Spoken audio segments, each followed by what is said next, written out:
नमस्कार, स्वागत है आप सभी का। आपके साथ मैं हूं मोनिका सिंह। आज है शनिवार और हर शनिवार रविवार हम लाते हैं आपके लिए हेल्दी इंडिया, क्योंकि हमें है आपकी सेहत का ख्याल। आज हम बात करेंगे कि आखिर क्यों इन दिनों युवाओं में, नौजवानों में हार्ट अटैक का खतरा बढ़ता जा रहा है। पहले ये दिल की बीमारी एक उम्र के बाद ही होती थी, लेकिन आजकल युवा भी इसके निशाने पर है और इसकी सबसे बड़ी वजह है खराब खान पान और हमारा खराब लाइफस्टाइल। तो आज इसी पर चर्चा करेंगे। हमारे साथ डॉक्टर्स का पैनल भी मौजूद है। आप भी हमारे इस मंच के जरिए अपने सवाल हमसे पूछ सकते हैं, अपनी जिज्ञासा शेयर कर सकते हैं। हमारी फोन लाइंस खुली हुई है, लेकिन सबसे पहले आपको हम एक रिपोर्ट दिखाते हैं। देखिए,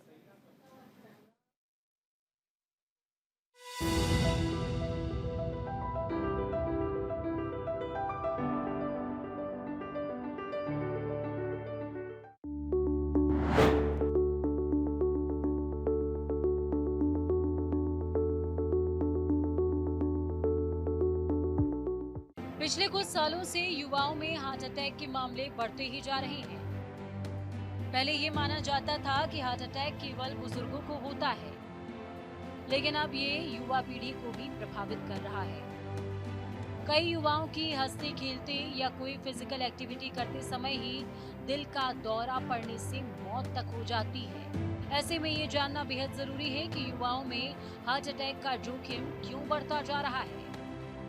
दिल का दौरा आखिरकार कब पड़ता है? एक्सपर्ट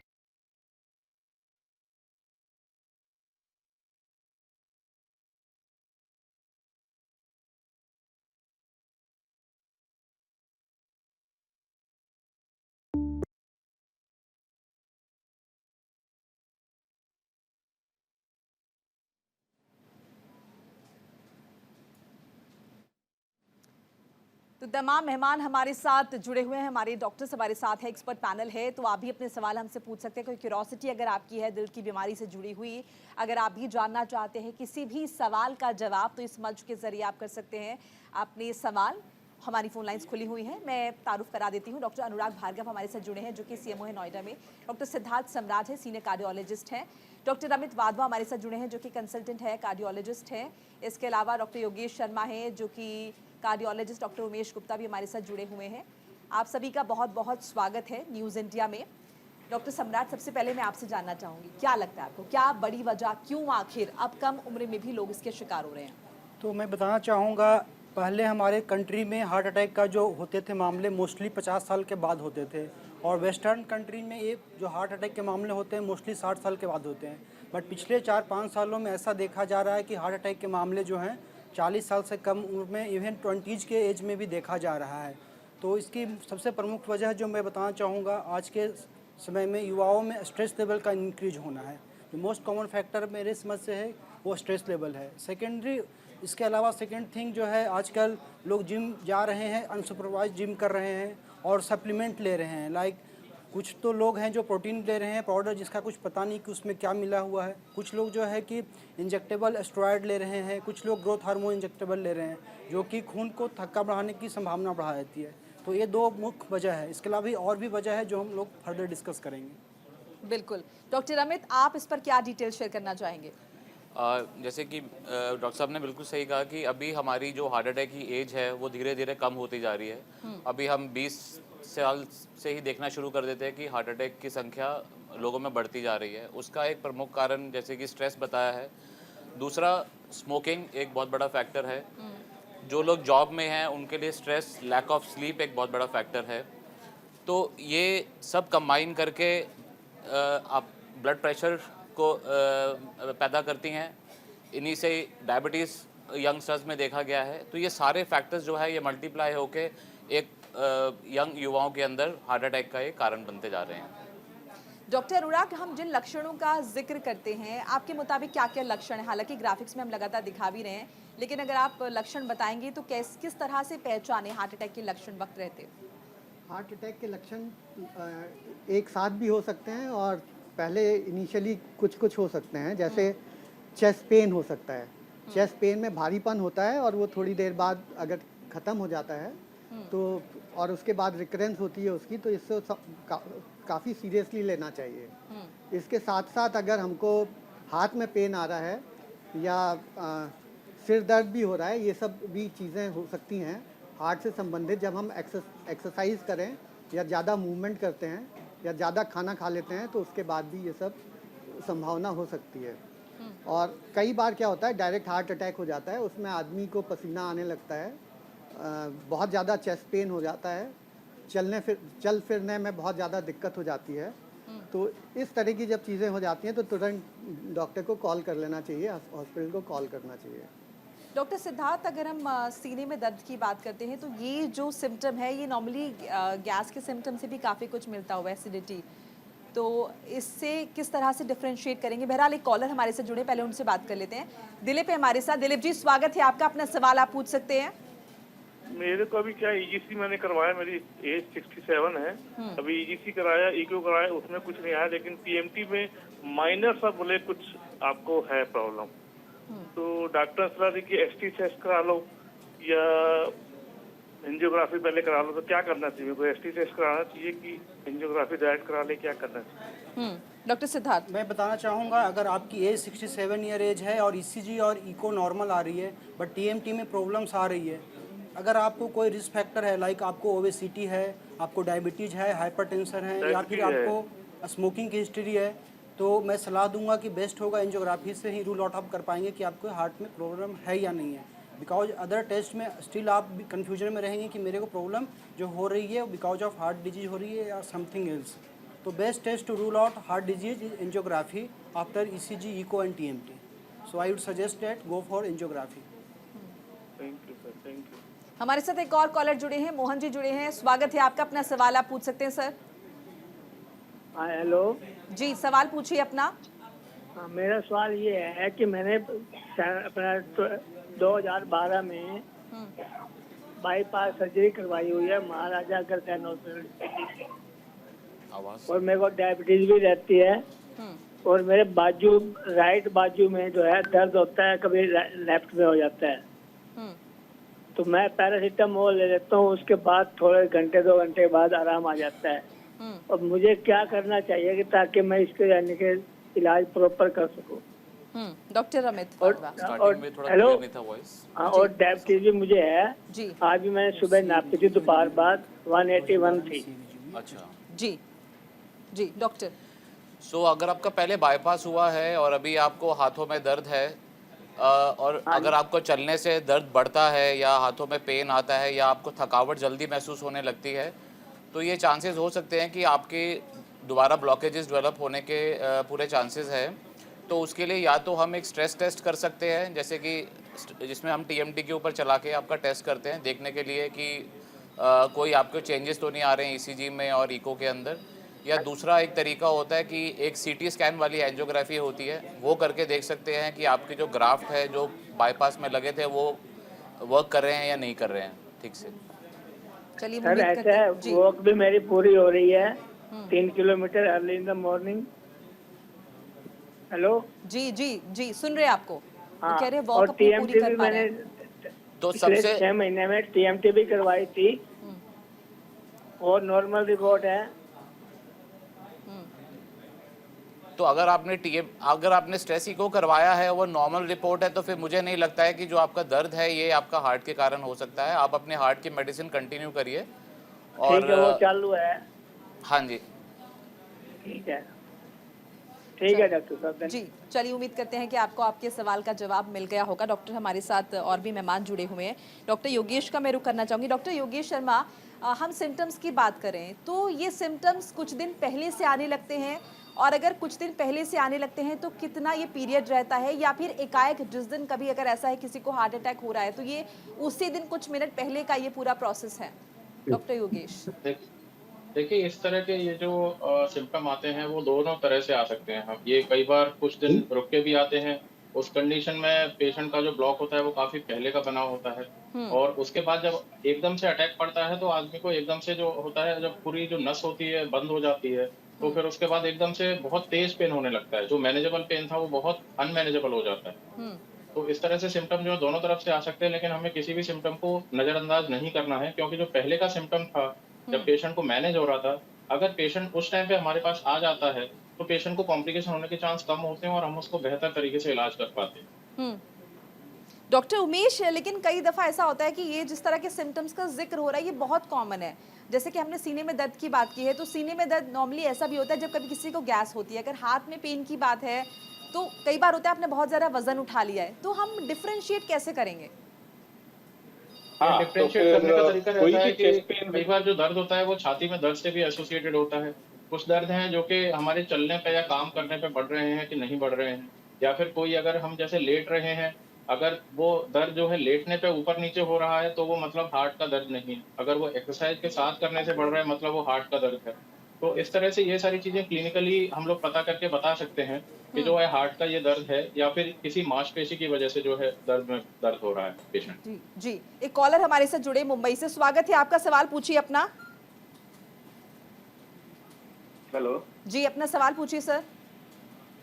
मेरा 2017 में एंजियोप्लास्टी हुआ था। जी, अभी मेरे को कभी कभी पीठ में दुखने जैसा होता है, पेन होता है। पीठ में पेन होता है। जी हाँ, इसके लिए फिर क्या करना चाहिए? जी, डॉक्टर उमेश गुप्ता। हाँ जी, हेलो। जी जी हाँ जी, सर। हाँ, तो आपने बोला आपका एंजियोग्राफी हुआ है पहले, जी एंजियोप्लास्टी हुआ सर। और उसमें ब्लॉकेज कितना निकला था सर? एक ब्लॉकेज है सर। और एंजियोप्लास्टी हो चुका है? हो सर, हो। तो एक बार फिर आपको एक स्ट्रेस टेस्ट कराना बेहतर होगा।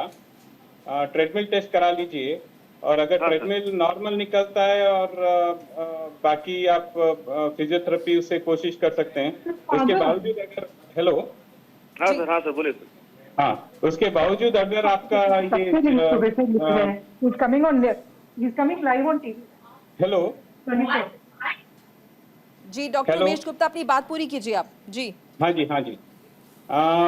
उसके बावजूद अगर चेस्ट पेन कंटिन्यू होता है तो एक सीटी एंजियोग्राफी कराना बेहतर होगा। City angiography. हाँ, CT angiography. Okay sir, okay. हाँ जी, हाँ जी।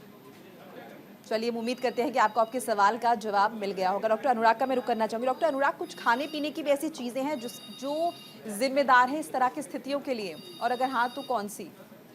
देखिए, सबसे ज़्यादा इसमें जो है फास्ट फूड है और इरेगुलर डाइट हैबिट्स हैं। कभी और ड्रिंक्स बहुत ज़्यादा इन्वॉल्व हो गई हैं, और जो खाना है वो समय समय पे आदमी नहीं खाता है, तो उसकी वजह से जो पार्टीज़ होती हैं और ये सब होती हैं, उसकी वजह से जो स्ट्रेस होता है आदमी का वो बढ़ जाता है। तो उसकी वजह से कुछ कॉर्टिसोल्स होते हैं और एड्रेनलिन हार्मोन होता है, वो ब्लड में आ जाता है, जिसके कारण से हार्ट मसल्स पे और बाकी आर्टीरियल ट्री पे सब पे असर डालते हैं। उसकी वजह से जो आपका हार्ट के जो रिजर्व्स हैं वो कम हो जाते हैं, उसकी वजह से ये हार्ट अटैक का ज़्यादा हो जाता है। जी, हमारे साथ एक और कॉलर जुड़े हैं। स्वागत है आपका, अपना सवाल पूछिए। हेलो जी, अपना सवाल पूछिए। हाँ मैम, मैं मालूम करना चाह रहा था कि अगर जैसे किसी को 70% तक ब्लॉकेज है तो क्या वो बिना किसी मेडिसिन के क्या उसको रिकवर कर सकते हैं क्या हम? जी, परहेज से या दवाई से? हेलो, मैं बताना चाहूँगा, अगर आपको 70% तक ब्लॉकेज है तो यूजुअली एंजियोप्लास्टी की नीड नहीं होती है। 70% तक के ब्लॉकेज यूजुअली मेडिसिन से कंट्रोल्ड होते हैं सिम्टम। हम लोग कुछ दवाइयाँ देते हैं जो कि ब्लड वेसल को डायलेट करती है, तो ऐसे पेशेंट्स को हम लोग बोलते हैं अपने एफर्ट थोड़ा कम कर लेना, जैसे एक्सरसाइज या हैवी एक्सरसाइज, वेट लिफ्टिंग, ये सब नहीं करना होता है, और वो मेडिसिन अगर रेगुलर खाते हैं तो यूजुअली सिम्टम कंट्रोल्ड होते हैं 70% तक के ब्लॉकेज के। चलिए, हम उम्मीद करते हैं कि आपको आपके सवाल का जवाब मिल गया होगा। डॉक्टर अमित, मैं आपका रुक करना चाहूँगी। हम नॉर्मली बोलते हैं कि इनएक्टिविटी की वजह से बहुत सारे इश्यूज हो रहे हैं लाइफ में, लाइफस्टाइल हमारा ख़राब है। इनएक्टिविटी के मायने एक्सरसाइज करना, लेकिन कई दफ़ा कुछ केसेस में देखा गया कि कोई एक्सरसाइज करने गया है, कोई कई ट्रेडमिल पे दौड़ रहा है, उसे हार्ट अटैक आ गया, तो किस तरह से इसे समझें? तो सबसे पहले तो देखिए क्या होता है, जब कोई मिडिल एज पर्सन एक एक्सरसाइज रिजीम स्टार्ट करता है तो बहुत इंपॉर्टेंट है कि वो अपना पहले कार्डियक स्क्रीनिंग करवाए, एक बेसिक ब्लड इवैल्यूएशन करवाए जिसमें उसका haemoglobin, cholesterol, liver function, kidney function, ये सब टेस्ट कराए। साथ में एक ईसीजी और एक स्ट्रेस इको जरूर करवाए। इससे उनके पूरा बॉडी स्क्रीनिंग हो जाएगा और कार्डियक स्क्रीनिंग हो जाएगा। उसके बाद जब वो जिम जाते हैं तो अनसुपरवाइज ट्रेनिंग और अनअकस्टम्ड वर्कआउट नहीं करें। They should gradually start slowly build up their endurance, and then they should proceed towards weightlifting and all those things. अच्छा, कई दफ़ा मैंने देखा है कि डॉक्टर योगेश, मैं आपसे जानना चाहूँगी, कई दफ़ा देखा गया कि सेलिब्रिटीज़ जो हैं स्पेशली बॉलीवुड में जो लोग इतने ज़्यादा कंसर्न रहते हैं अपने डाइट को लेके, अपने लाइफस्टाइल को लेके, एक्सरसाइजेस भी टाइम पर कर रहे हैं, योग भी कर रहे हैं, बावजूद इसके इस तरह के प्रॉब्लम्स जो हैं वहाँ भी देखे जाते हैं। डॉक्टर योगेश। हाँ जी, जो प्रॉब्लम है ये एक्चुअली सारे लोगों में हो सकती है। बात ये है कि हम इसको किस हद तक कम कर सकते हैं। सेलिब्रिटीज बहुत सारी चीजें कर रहे हैं, एक्सरसाइज कर रहे हैं, योगा कर रहे हैं, but at the end of the day जो हमारे मेन रिस्क फैक्टर्स हैं, जैसे कि स्ट्रेस लेवल है, हमारे बीपी है, शुगर है, वो हम कहीं भी मना नहीं कर सकते।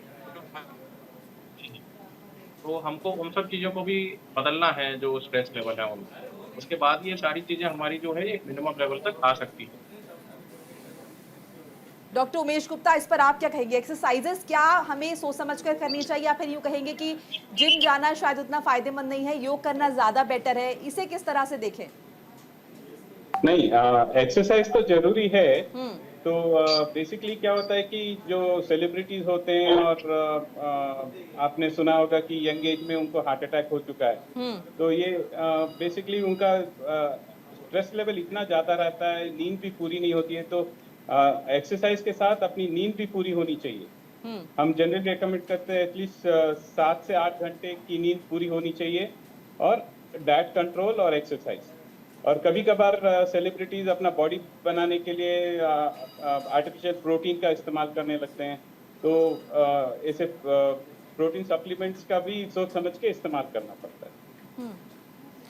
डॉक्टर सिद्धार्थ, आप क्या लगता है आपको, जैसे कि अभी हम लगातार बात कर रहे हैं एक्सरसाइजेस की, कई दफ़ा ये भी देखा जाता है कि एक एज ग्रुप के बाद अगर हम ज़्यादा एक्सरसाइज करेंगे तो शायद हमारी उस टाइम हमारी बॉडी में बहुत सारी चीज़ें जो होती है ना वो स्टिफ हो चुकी होती हैं। उसके बाद अगर हम एक्सरसाइज ज़्यादा करें, जिम जा रहे हैं, तो लोड हमारे हार्ट पर पड़ रहा है। क्या ये सब बातें ठीक है या फिर ये मिथ हैं? ये टोटली सही है जो आप बता रहे हैं। बेसिकली ये है कि एज अप्रोप्रिएट एक्सरसाइज करना चाहिए आपको। आप अगर जिम जा रहे हो तो आपकी जो जिम ट्रेनर होंगे आपकी हाइट, वेट सब कुछ लेंगे, और आपका क्या रिस्क फैक्टर है, जैसे कि आपको डायबिटीज़ है या नहीं, हाइपरटेंसिव है या नहीं, या कोई हार्ट की डिजीज़ है कि नहीं, उसके अनुसार आपको सुपरवाइज एक्सरसाइज करना होगा कि आपको कितना ट्रेडमिल पे दौड़ना है, कितनी देर तक करना है। उसके अलावा एक्सरसाइज जब स्टार्ट कर रहे हैं वेट लिफ्टिंग, तो पहले आपको कोई ना कोई एक्सरसाइज करने से पहले कुछ देर के लिए वार्म अप करना ज़रूरी है। तो एज अप्रोप्रिएट एक्सरसाइज बहुत इंपॉर्टेंट है, और ऐसा नहीं है कि कोई भी इंसान 60 साल के ऊपर है और जाकर अपने एज से ज़्यादा वेट लिफ्टिंग करे। तो ऐसे में सडनली आपका हार्ट रेट राइज होगा। जब भी हार्ट रेट राइज होता है तो ऑक्सीजन डिमांड हार्ट की बढ़ जाती है, और जब ऑक्सीजन डिमांड बढ़ जाती है सडनली, तो ऐसे में अगर आपके हार्ट के अंदर सपोज 70% ब्लॉकेज था या फिर 80% ब्लॉकेज था और मेडिसिन से आपके सिम्टम कंट्रोल थे, बट ऐसे में प्लाक इरोजन्स हो जाते हैं। जो प्लाक बने हुए होते हैं आर्टरीज के अंदर, उसमें थोड़ी बहुत इरोजन आती है जो क्लॉटिंग करने के लिए प्रोपोगेट फर्दर हो जाती है, और ऐसे पेशेंट्स को सडनली हार्ट अटैक आ जाती है। जो हम जिम में सुनते हैं कि सडनली हार्ट अटैक आ गया, यूजुअली वो ऐसे ही पेशेंट होते हैं जिनको पहले से डायबिटीज़ या कोई और रिस्क फैक्टर होते हैं, और उनकी ब्लॉकेज ऑलरेडी होती है 30-40%, लेकिन उनको सिम्टम नहीं होते हैं। लेकिन वो जैसे ही हार्ट रेट अपना बढ़ाते हैं सडनली एक्सरसाइज करके, आउट ऑफ प्रोपोर्शन जब हार्ट रेट बढ़ती है तो प्लाक इरोजन होता है और वहाँ पर क्लॉट बनते हैं और सडनली हार्ट अटैक आती है। जी, हमारे साथ कॉलर जुड़े हैं मेघालय से। सर, स्वागत है आपका, सवाल पूछिए अपना। हाँ जी, हमारे हस्बैंड को रात को खाना खाने के बाद दिल में अटक जाता है और सांस लेने के लिए प्रॉब्लम हो जाती है। अच्छा, रात में खाना खाने के बाद सांस लेने में दिक्कत होती है? हाँ, दिक्कत होती है। जी डॉक्टर जी, मैं बताना चाहूँगा ये जो सिम्टम आ रहे हैं कि खाना खाने के बाद सांस फूलती है, इसे हम लोग हार्ट फेलियर के सिम्टम्स बोल सकते हैं। मोस्ट लाइकली उनकी हार्ट की पंपिंग कम हो चुकी है, इसलिए दिक्कत हो रही है। और मैं सजेस्ट करूँगा आप पहले एक ECG और इको करा कर देखें कि हार्ट की पंपिंग ठीक है कि नहीं। यूजुअली ऐसे पेशेंट्स को जिनकी हार्ट की पंपिंग कम होती है, उन्हें खाना खाने के बाद सांस फूलती है। चलिए, उम्मीद करते हैं कि आपको आपके सवाल का जवाब मिल गया होगा। डॉक्टर वधावा, आपको क्या लगता है, हम जैसे लगातार चर्चा कर रहे हैं हार्ट के ऊपर, हम बात कर रहे हैं, तो ये जो हम कह रहे हैं जागरूक रहने की ज़रूरत है, तो क्या ये जो नॉर्मल टेस्ट होते हैं, रूटीन टेस्ट होते हैं, क्या ये सबको करवाने चाहिए? क्या इससे हार्ट अटैक का खतरा बहुत हद तक कम हो सकता है? देखिए, ये प्रिवेंटिव कार्डियोलॉजी का यही रोल है कि हमें जो हम जो यंग पेशेंट्स हैं उनको हम लेस देन 35 ईयर्स की कैटेगरी में लेते हैं और अबव 35 ईयर्स की कैटेगरी में लेते हैं। तो जो लेस देन 35 ईयर जो यंग लोग होते हैं जो जिम में सडनली कोलैप्स करते हैं, ज़रूरी नहीं कि वो हार्ट अटैक से मर रहे हों। उनके अंदर कुछ जेनेटिक कंडीशंस होती हैं जिसको, जैसे कि एक हाइपरट्रोफिक कार्डियोमायोपैथी जिसमें हार्ट के मसल्स बहुत मोटे हो जाते हैं। तो ऐसे लोग जब एक्सरसाइज करते हैं उनके हार्ट के मसल्स के अंदर फाइब्रोसिस होती है जिसकी वजह से एरिथमिया हो जाता है। एरिथमिया होता है जो बहुत डेंजरस रिदम होती है, हार्ट रेट अनकंट्रोल्ड चले जाता है 200 के ऊपर and they suddenly collapse and arrest हो जाता है और सडन कार्डियक डेथ हो जाती है। तो ये जो एंटिटी है इसको हम इजीली रूल आउट कर सकते हैं बेसिक ईसीजी और इको के साथ।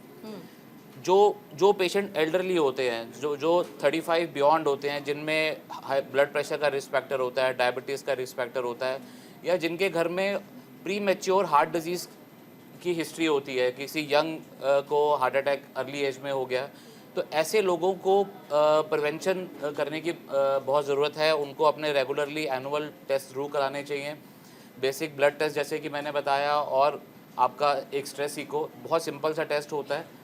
इससे हम काफ़ी सारी चीज़ों को पकड़ में ला सकते हैं।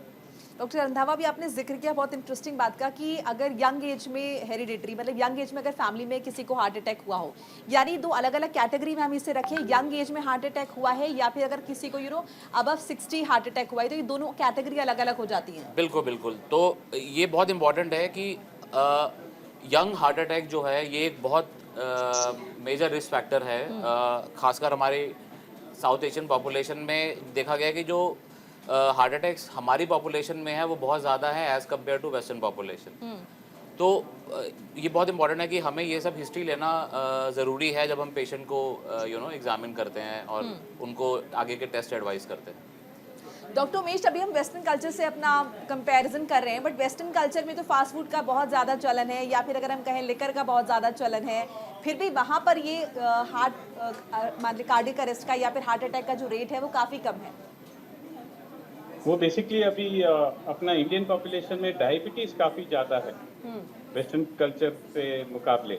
और अगर हम देखा जाएंगे तो वेस्टर्न कल्चर में फैटी फूड और जो बटर चीज वो उसका कंजम्पशन ज्यादा होते बावजूद हार्ट अटैक का मामला कम रहता है। तो वो उनके मतलब एक्सरसाइज और वो सब एडिक्वेट करते हैं अपने खाने पीने के हिसाब से, मगर डायबिटीज अपने इंडियन कल्चर में डायबिटीज बहुत ज्यादा है और आगे जाके भी डायबिटीज बढ़ने का चांसेस है। तो जैसे जैसे diabetes is equal to cardiac risk factor, तो एक बार किसी को डायबिटीज है तो उनको हार्ट अटैक होने का चांसेस डबल या ट्रिपल भी हो जाता है। चलिए, ये चर्चा हम अपनी जारी रखेंगे और हमारे साथ कॉलर्स भी लगातार जुड़ सकते हैं। अपने जो भी जिज्ञासा है, अपनी क्यूरोसिटीज़ हैं, अपने सवाल हैं, आप हमसे पूछ सकते हैं। एक छोटा सा ब्रेक यहाँ पर लेना होगा। ब्रेक के बाद फ़ौरन हाजिर होने, कहीं मत जाइएगा। ब्रेक के बाद आप सभी का स्वागत है। आज हम चर्चा करें हार्ट अटैक के विषय में कि आखिर किस तरह से रेट जो है हार्ट अटैक का बढ़ रहा है, युवाओं पर भी लगातार ये खतरा जो है वो बढ़ता जा रहा है, क्यों नौजवानों का दिल कमज़ोर हो रहा है, ख़राब लाइफस्टाइल और खान पान इसके पीछे की बड़ी वजह बताई जा रही है। लेकिन कैसे आप अपनी लाइफस्टाइल को बेहतर कर सकते हैं, खाने पीने की चीज़ों में बदलाव करके शायद आप इस खतरे को कम कर सकते हैं।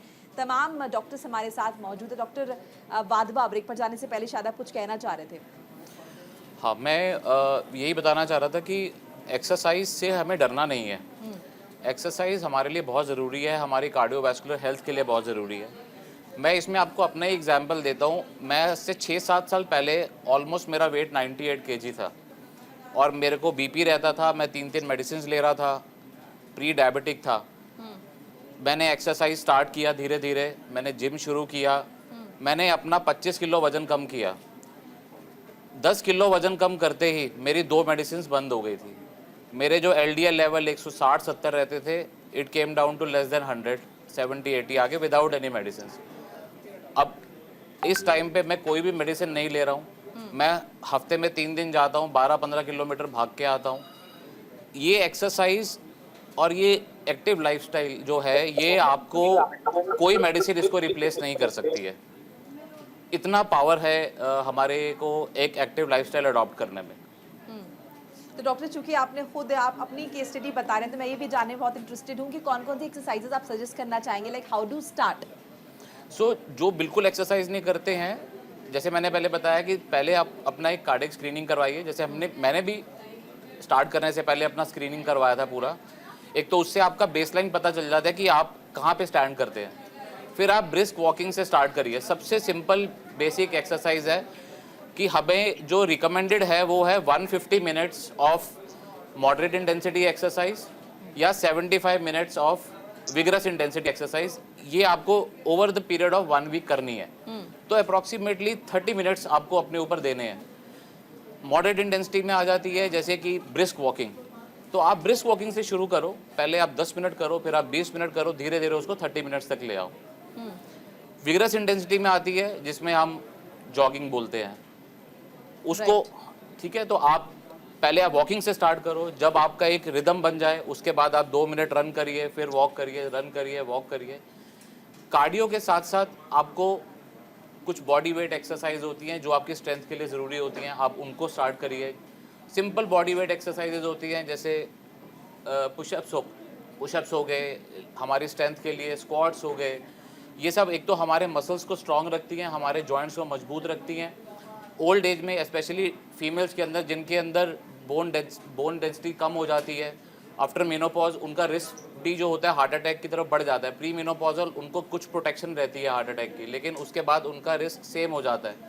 तो एक्सरसाइज करने से, रेजिस्टेंस एक्सरसाइज करने से उनके मसल्स में टोनिंग रहती है, उनके जॉइंट्स अच्छे रहते हैं, हेल्दी रहते हैं, कार्डियोवैस्कुलर हेल्थ तो बेटर रहता ही रहता है। तो इसलिए हमें जो ये छोटे छोटे इंसिडेंसेस होते हैं, जो जिम में कोई कोलैप्स कर गया या कोई रनिंग इवेंट में कोलैप्स कर गया, ये बहुत रेयर इंसिडेंसेस है, बहुत रेयर, मतलब 0.5% भी नहीं है ये इंसिडेंस। तो हमें उनको देख के ये नहीं घबराना है कि यार एक्सरसाइज करने से डेथ हो रही है। उसका हमें इनफैक्ट ये ज़रूरी है समझना कि एक्सरसाइज हमारी हेल्थ के लिए बहुत ज़रूरी है, बट उसको एक प्रॉपर तरीके से करना ज़रूरी है। राइट। डॉक्टर योगेश, अगर एक बार हार्ट अटैक किसी को हो जाता है तो उसके बाद किस तरह का ख्याल रखना ज़रूरी है खुद का? ख्याल रखना है कि हमें अपने आप को एकदम से एग्जर्शन नहीं करना है। जो हार्ट अटैक होने के बाद में जो हमें अपनी फिजिकल एक्टिविटी रिज्यूम करनी है वो स्लोली हमें ग्रेजुअली इंक्रीज करनी है। तो ऐसा नहीं है कि हम एकदम से जाकर वजन उठा रहे हैं, ऐसे नहीं है। दूसरी बात यह है, हार्ट अटैक होने के बाद दवाइयों का एक बहुत ही मेजर रोल हो जाता है, और वो दवाइयाँ ऐसी हैं कि आपको इसकी जो मेडिसिन है वो स्किप नहीं करती, क्योंकि जो इनिशियल पीरियड हार्ट अटैक के बाद का होता है वो एक बहुत ही इमरजेंसी वाला पीरियड होता है। आप कह सकते हैं वो दवाइयों हार्ट को स्टेबल बनाती हैं, इसलिए हमें कोई भी दवाई एकदम स्किप नहीं करना है। शुगर करना है, अपने खाने पीने का ध्यान रखना है, साथ में जो ऑयल है हमें अपने ऑयल का खास कर ख्याल रखना है कि कोई तेल वाला ज़्यादा खाना हमें नहीं। डॉक्टर सिद्धार्थ, सबसे ज़्यादा कौन सा एज ग्रुप है जो इस वक्त टारगेट पे है, ये ज़्यादा आपके पास पेशेंट्स आ रहे हैं? मैं बताना चाहूँगा, पिछले 2-3 साल के प्रैक्टिस से मैंने देखा है कि हमारे पास एवरी मंथ जो है हर 5 में से 1% एवरेज जो होते हैं उसकी एज जो है लेस देन 40 ईयर एज है, और 50% हार्ट अटैक के मरीज जो हैं 50 ईयर एज से कम एज ग्रुप वाले हैं। और even every month we are getting patients in the age of 20s, like in between 20 to 30s। पिछले 2-3 साल की प्रैक्टिस से मैंने देखा है 40 साल से कम एज वाले पेशेंट्स बहुत बढ़ गए हैं, और 50% पेशेंट तो ऐसे हैं जिनकी एज 50 ईयर एज से कम है। ऐसे पेशेंट, ऐसे लोग जिनको कोई रिस्क फैक्टर है, डायबिटीज़, हाइपरटेंशन या स्मोकिंग करते हैं, या फिर फैमिली हिस्ट्री है कोई भी हार्ट डिजीज का जो प्रीमेच्योर हुआ है, उनको स्क्रीनिंग 35 ईयर एज के बाद एवरी 6 मंथ में कहना चाहूँगा कि कराते रहें, ECG और इको, और अपना कोलेस्ट्रॉल लेवल कंट्रोल रखें। अगर ब्लड प्रेशर है तो उसे नॉर्मल रखें, और डायबिटीज़ है तो HbA1c 6.5 से कम करने की कोशिश करें, और एक हेल्दी लाइफ स्टाइल करें, ताकि इन एज ग्रुप जो 40 साल से कम एज में बढ़ रहा है हार्ट अटैक वो ना हो। अंडर 20 का आपने जिक्र किया, तो आपको क्या लगता है इस एज ग्रुप के लिए क्या फैक्टर जिम्मेदार हो सकते हैं? ये तो बहुत यंग एज है, इसमें आप बहुत ज़्यादा एक्टिव रहते हो, नॉर्मली भी आप बहुत खेलते कूदते हो, अच्छा खाते पीते हो। ऐसे पेशेंट्स जो हमारे पास आए हैं उनका मोस्टली मैंने देखा है वो उनका जॉब प्रोफाइल जो होता है मोस्टली मल्टीनेशनल कंपनी में वो करते हैं जॉब मोस्टली, और वो ओवरनाइट जागते रहते हैं। उनका अंडर 20 में? यस जी, ओवरनाइट जागते रहते हैं, और उनका स्मोकिंग का हैबिट्स बहुत ज़्यादा होता है, और वो कॉफ़ी शॉट्स पे पूरी नाइट अवेक रहते हैं। स्मोकिंग एंड होल नाइट जागते रहना एंड कॉफ़ी शॉट्स लेना, ये तीनों एक हजार्डस कॉम्बिनेशन बनाता है जो बॉडी में इन्फ्लामेशन बढ़ाता है। इन्फ्लामेटरी मिल्यू एक ऐसा होता है जो कि हार्ट अटैक करने के लिए रिस्पॉन्सिबल होता है ऐसे पेशेंट्स में। अच्छा, यानी आपको लगता है कॉफ़ी शॉट्स जो होते हैं वो हार्ट के लिए खतरनाक है? एक्चुअली कॉफ़ी शॉट्स जो होते हैं सडनली आपकी हार्ट रेट बढ़ाती है, जैसा मैंने पहले ही बताया। जैसे शायद आप इसीलिए लोग जिम में जाने से पहले कॉफ़ी प्रेफर करते हैं, ब्लैक कॉफ़ी। सो ये भी एक बहुत ही मिथ है लोगों में कि जिम जाने से पहले कॉफ़ी शॉट्स लेना चाहिए। मेरे पास अभी एक हफ्ते पहले की बात है, एक लड़की आई थी, यंग लड़की 20 में, उसकी एज 21 ईयर थी और उसका कंप्लेन ही था कि मुझे पाल्पिटेशंस होता है। मैंने पूछा आप क्या करते हो, तो उन्होंने बोला कि मैं ग्राफिक डिजाइनर हूँ। मैंने पूछा और क्या करते हो आप, तो उन्होंने बोला कि मैं जिम जाने से पहले कॉफ़ी शॉट्स लेता हूँ। मैंने कहा आप सिर्फ कॉफ़ी शॉट्स बंद कर दो, आपका सारे सिम्टम ठीक हो जाएंगे, क्योंकि ये जो कैफीन होता है आपके ब्लड में जाने के बाद आपका सडनली स्टिमुलेंट की तरह काम करता है और एड्रेनलिन एंड कॉर्टिसोल हार्मोन्स आपके बॉडी में बढ़ जाते हैं, जिससे आपके वो हार्ट रेट सडनली इंक्रीज हो जाता है। डॉक्टर अनुराग, आपको क्या लगता है, जैसे आप बात कर रहे हैं कि लिकर नहीं लेना चाहिए, अब ऐसा तो है नहीं कि अचानक से अगर हम लोगों को बोलेंगे भी तो लोग एकदम से बंद कर देंगे। सो इज़ इट फाइन कि अगर कोई मॉडरेट क्वांटिटी में कुछ चीज़ें ले रहा है तो वो शायद उतना खतरनाक नहीं होगा उसके लिए? लिकर लेने ज़्यादा लेने से दिक्कतें हैं। अगर आप कंट्रोल लिकर लेते हैं तो ऐसी कोई ज़्यादा प्रॉब्लम नहीं है, लेकिन लिकर लेने के बाद आपका जो बॉडी का थ्रेशोल्ड है वो आपको ऐसा लगता है कि ज़्यादा बढ़ गया है और उसके बाद आप ज़्यादा चीज़ें करने में विश्वास करने लगते हैं, तो उस वजह से भी और ज़्यादा प्रॉब्लम हो जाती है। अगर लिकर थोड़ा सा ले लें तो उसमें ऐसी कोई बात नहीं, और रूटीन में लिकर ले रहे हैं तो थोड़ी सी ज़्यादा परेशानी है कि उससे और भी जो बॉडी ऑर्गन्स हैं वो भी सफ़र करते हैं।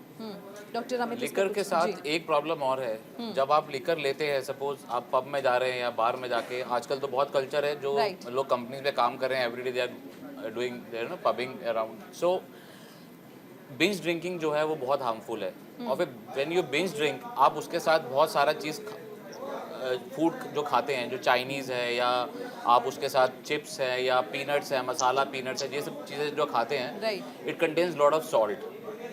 उतना ही आप सॉल्ट कंटेंट भी अपने अंदर ले रहे हैं। तो अल्कोहल एक तो खुद से आपका बीपी बढ़ा रहा है, आपका हार्ट रेट इरेगुलर करता है, सॉल्ट कंटेंट और ज़्यादा आपका बीपी बढ़ा रहा है, तो ये एक विशियस साइकिल बन जाता है विच लीड टू हाइपरटेंशन। तो ये अल्कोहल जो है in any quantity is harmful, right, absolutely, इसमें कोई डाउट नहीं है। बट येस, आप कभी कभी अवॉइड नहीं कर सकते, तो मॉडरेशन में whenever it is necessary you can take, otherwise हम अपने पेशेंट्स को ये बोलते हैं कि आपको लिकर अवॉइड ही करना है, स्पेशली जिनमें ऑलरेडी रिस्क फैक्टर है, जिसमें ऑलरेडी डायबिटीज़ है, हाइपरटेंशन है या हार्ट डिजीज़ है, उनको तो बिल्कुल नहीं लेना चाहिए। डॉक्टर योगेश, वेट, बढ़ा हुआ वेट किस तरह से इसके लिए जिम्मेदार है? बढ़े हुए वेट से बहुत सारी चीज़ें होती हैं, जैसे शुगर के लिए ये एक जिम्मेदार होता है।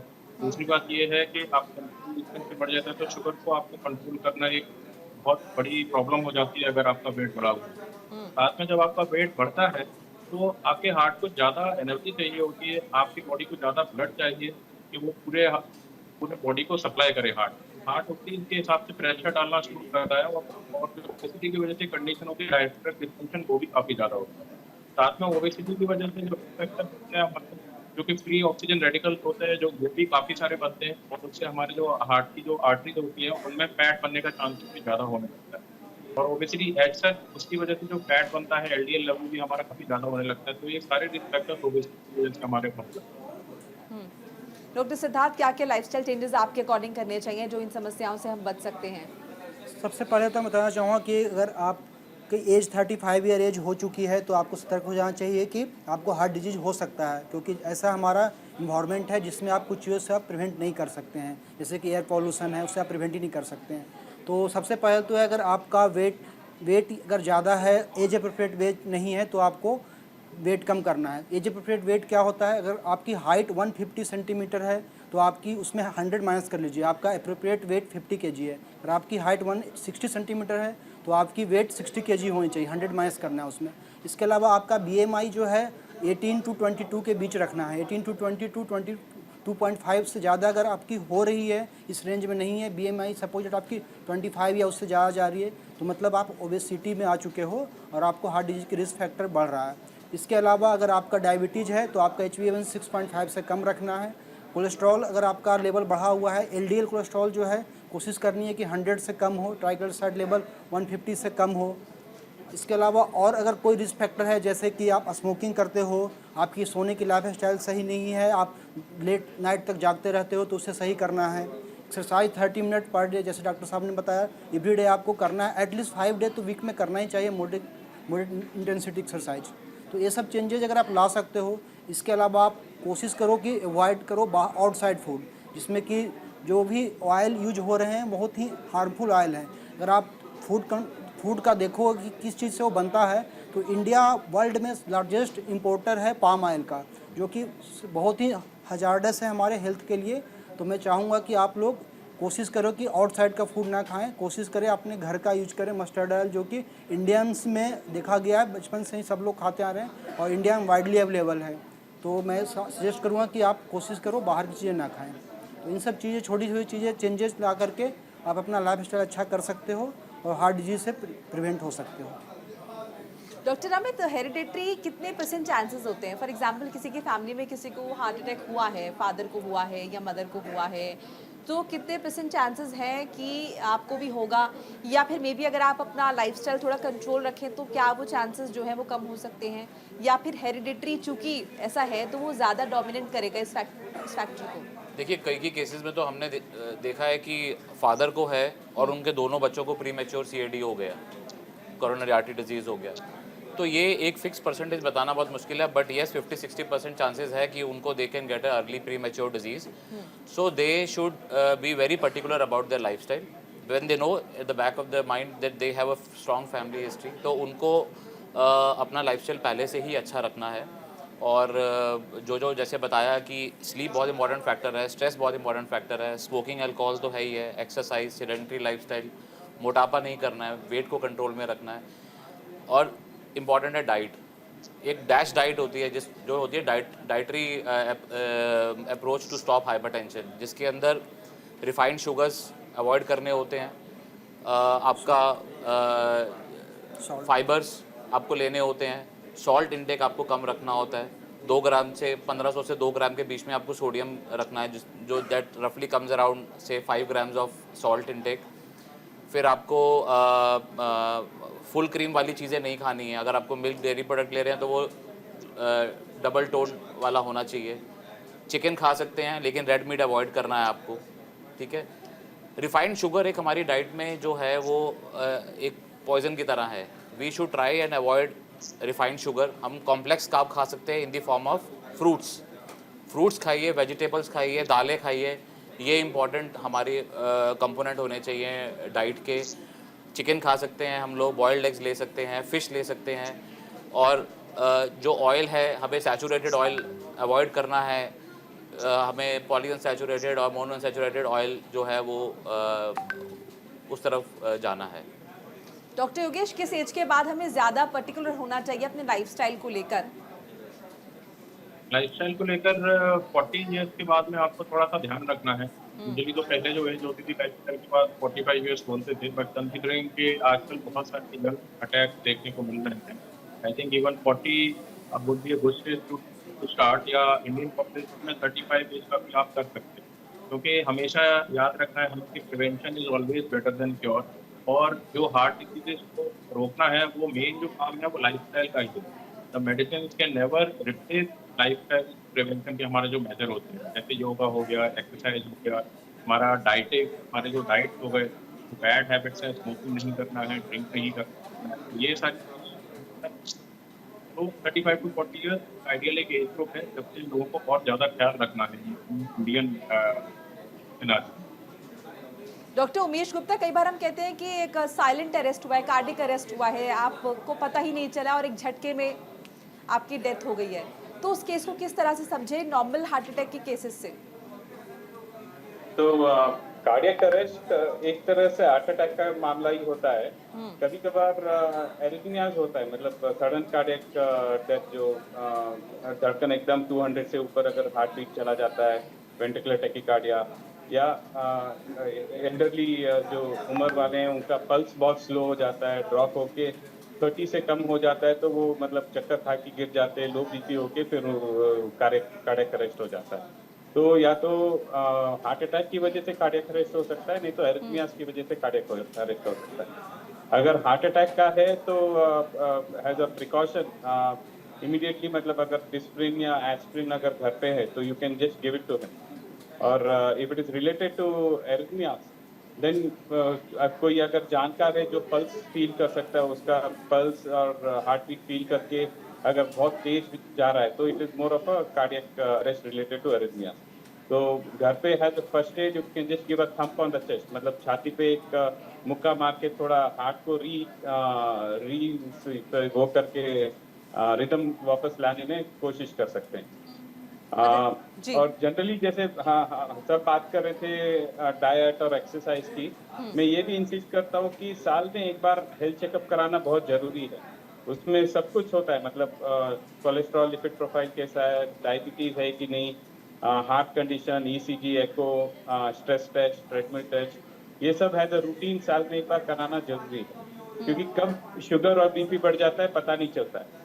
तो ईयरली वंस चेकअप भी कराना सही होगा। डॉक्टर अरोड़ा, कितने एक्यूरेट होते हैं जो टेस्ट हम बाहर से करवाते हैं? आजकल तो बहुत सारे लैब्स खुल गए और बहुत सारे मैसेजेस भी लोगों में शेयर होते हैं, कितनी एक्यूरेसी होती है इनकी? देखिए, कुछ लैब्स जो होते हैं वो तो चेन ऑफ लैब्स होते हैं, तो उसमें तो वो लोग अपनी पूरी मेंटेन करते हैं, पूरी सिंसियरिटी से टेस्ट करते हैं। लेकिन कुछ लैब्स के कलेक्शन सेंटर्स खुल गए हैं अलग अलग जगह, जो बहुत ज़्यादा पकड़े जा रहे हैं। नोएडा में भी पकड़े गए हैं और इवन SGPGI में पकड़े गए हैं। उसमें काफ़ी लोग इन्वॉल्व हो जाते हैं। वो लोग कहते हैं आप चलिए फलानी जगह से टेस्ट करा लीजिए, और वो ब्लड ले लेते हैं और हज़ारों रुपए के टेस्ट जो हैं बिना कुछ किए बस सिंपल रिपोर्ट बना के दे देते हैं। तो उससे बड़ी एक प्रॉब्लम हो जाती है। तो नोएडा में तो यहाँ पे बड़े हॉस्पिटल्स हैं जिसमें आसानी से करा सकते हैं, और जो बड़े लैब्स हैं ज़्यादातर उन्हीं से कराना चाहिए। जो रिनाउंड लैब्स हैं, पहले से चेन चले आ रहे हैं, आप सजेस्ट करते हैं कि उन्हीं से कराना चाहिए, उनकी एक्यूरेसी रहती है? उनकी एक्यूरेसी रहती है, लेकिन जो छोटे छोटे जगह से खुल गए हैं तो उनमें सिंपल टेस्ट जो हैं वो कराने चाहिए, लेकिन जो मेजर टेस्ट हैं वो बिल्कुल नहीं कराने चाहिए। हमारे साथ एक कॉलर जुड़े हैं, उनसे बात कर लेते हैं। विकास जुड़े हैं, स्वागत है सर आपका, अपना सवाल पूछिए। सर ये बीपी बहुत बड़ा रहता है सर, मतलब दवाई लेने के बाद भी? जी, ब्लड प्रेशर बढ़ा रहता है आपका दवाई लेने के बाद भी? हाँ, 180, 170, 180। जी, डॉक्टर सिद्धार्थ। तो मैं बताना चाहूँगा, अगर आप दवाई ले रहे हैं और उसके बावजूद बीपी बढ़ा हुआ है, इसका मतलब आपकी जो दवाई की डोज है वो एडिक्वेट नहीं है आपको बीपी कंट्रोल करने के लिए।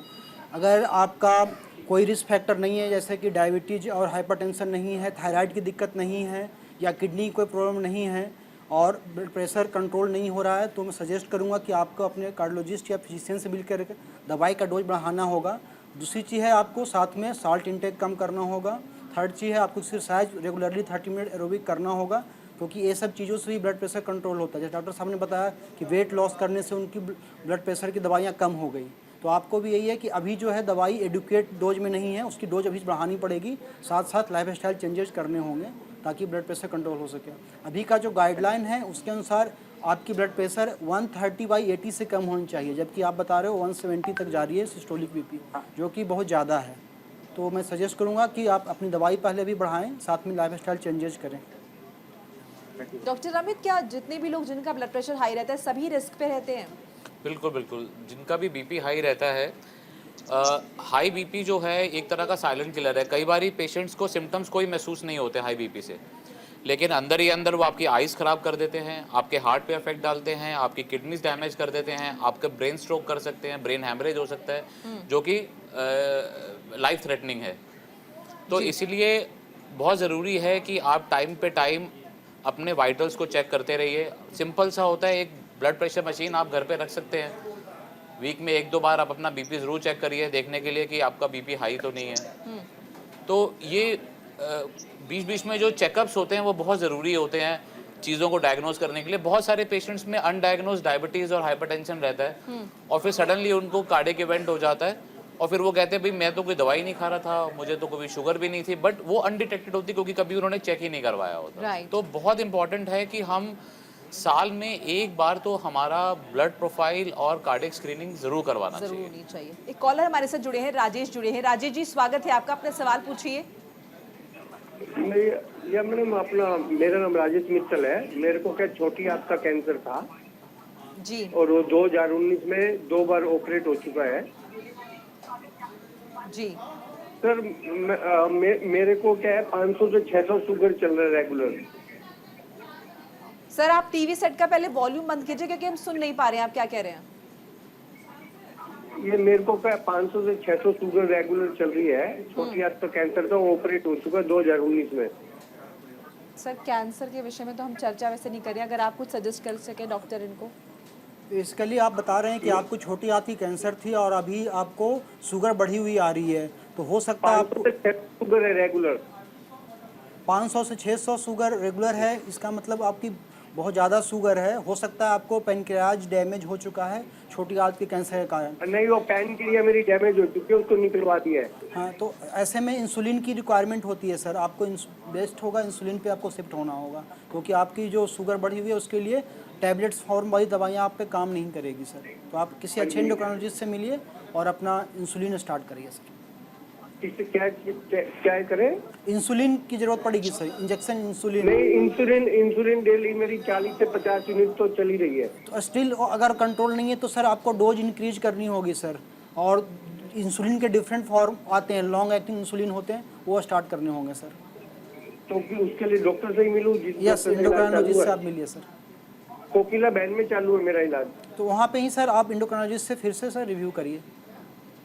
अच्छा, मतलब दवाई बढ़ानी पड़ेगी इंसुलिन राइट की। Sir, right. चलिए हम उम्मीद करते हैं कि आपको आपके सवाल का जवाब मिल गया होगा। प्रोग्राम के अंत में हम आ गए हैं कि क्लोजिंग कमेंट ले लेते हैं। डॉक्टर उमेश क्या कहना चाहेंगे उन तमाम युवाओं को जो कि हो सकता है हार्ट अटैक के रिस्क पर हों? तो बेसिकली वही अपने को हार्ट अटैक के मतलब डाइट कंट्रोल, एक्सरसाइज, वो सब बहुत जरूरी है। रेगुलर फॉलोअप, हेल्थ चेकअप कराते सर मैं रोकना चाहूंगी, कॉलर जुड़ गया हमारे साथ। मोहम्मद आरिफ स्वागत है आपका, सवाल पूछिए अपना। मैडम मुझे पसीना बहुत आता है, थकान ज्यादा रहती है मुझे। जी, पसीना बहुत आता है, थकान रहती है। हाँ, थकान बहुत रहती है मुझे। जी डॉक्टर उमेश। हाँ, तो पसीना आना और थकान महसूस होना भी एक तरह का हार्ट फेलियर का सिम्टम्स हो सकता है। तो आप पहले एक ईसीजी और एको टेस्ट करा लीजिए। और उसके साथ बाकी आपको डायबिटीज, ब्लड प्रेशर कुछ है? नहीं, वो नहीं है मुझे। शुगर बीपी कुछ नहीं है? तो एक बार टेस्ट करा लीजिए, ब्लड शुगर करा लीजिए, ब्लड प्रेशर चेक करवा लीजिए। और थकान और बेचैनी बहुत ज्यादा रहती है। थकान, बेचैनी, पसीना मेरे बहुत रहता है मुझे। तो बेसिकली वही खून की कमी की वजह से भी हो सकता है या हार्ट फेलियर की वजह से भी हो सकता है। हार्ट चेकअप करा लीजिए आप। ठीक है सर। हाँ जी। चलिए डॉक्टर उमेश से भी हमने चर्चा कर ली। डॉक्टर योगेश, कम शब्दों में क्लोजिंग कमेंट। मैं केवल यही कहना चाहूँगा कि इंडिया में क्योंकि हमारी तरह एक वेस्ट की पॉपुलेशन नहीं है, इंडिया में हमारा ज़्यादा प्रपोर्शन जो होता है वो यंग लोगों का अटैक का मिल रहा है, जिससे हाल के समय में बहुत ज़्यादा बढ़ गया है जी। तो इसलिए हमेशा हमको प्रिवेंशन पे ध्यान देना है।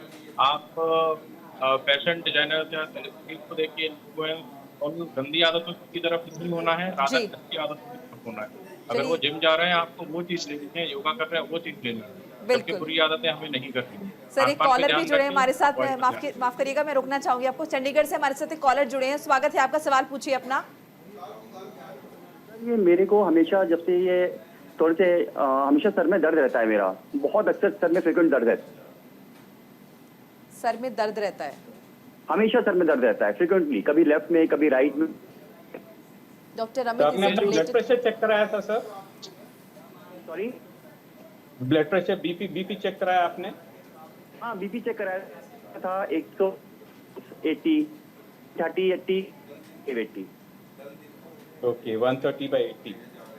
तो एक तो सर में दर्द रहने का कारण हाई बीपी की वजह से भी हो सकता है, या आंखों की मतलब रिफ्रैक्टरी एरर, चश्मे की वजह से भी हो सकता है, साइनसाइटिस की वजह से भी हो सकता है। नहीं तो माइग्रेन की बीमारी से भी हो सकता है, तो आपको एक बार न्यूरोलॉजिस्ट को भी दिखाना होगा फिर। सर अभी रिसेंटली मैंने आंखों का टेस्ट करवाया है, आंखें बिल्कुल ठीक थी एकदम। हाँ, तो एक न्यूरोलॉजिस्ट को दिखा लीजिए। अगर आपको कंटिन्यूस वन साइडेड हेडेक कभी लेफ्ट कभी राइट होता है तो एक बार न्यूरोलॉजिस्ट को दिखा लीजिए। चलिए, हम उम्मीद करते हैं कि आपको आपके सवाल का जवाब मिल गया होगा। तमाम मेहमान हमारे साथ जुड़े, उसका बहुत बहुत शुक्रिया। जैसे कि लगातार हम बता रहे हैं कि prevention is better than cure, यानी कि अपनी सेहत का ख्याल रखिए, लाइफस्टाइल बेहतर रखिए, अपना नींद अपनी अच्छे से पूरी करिए, एक्सरसाइज करिए, इनएक्टिविटी को कम रखिए, तभी जाकर शायद आप स्वस्थ रह सकते हैं और ये जो हार्ट अटैक का रिस्क है इसे कम कर सकते हैं। तो हेल्दी इंडिया में आज के लिए बस इतना ही। फिर मुलाकात होगी अगले हफ्ते एक नई समस्या के साथ, निश्चित तौर पर समाधान भी लाएंगे। तब तक के लिए दीजिए इजाजत, नमस्कार।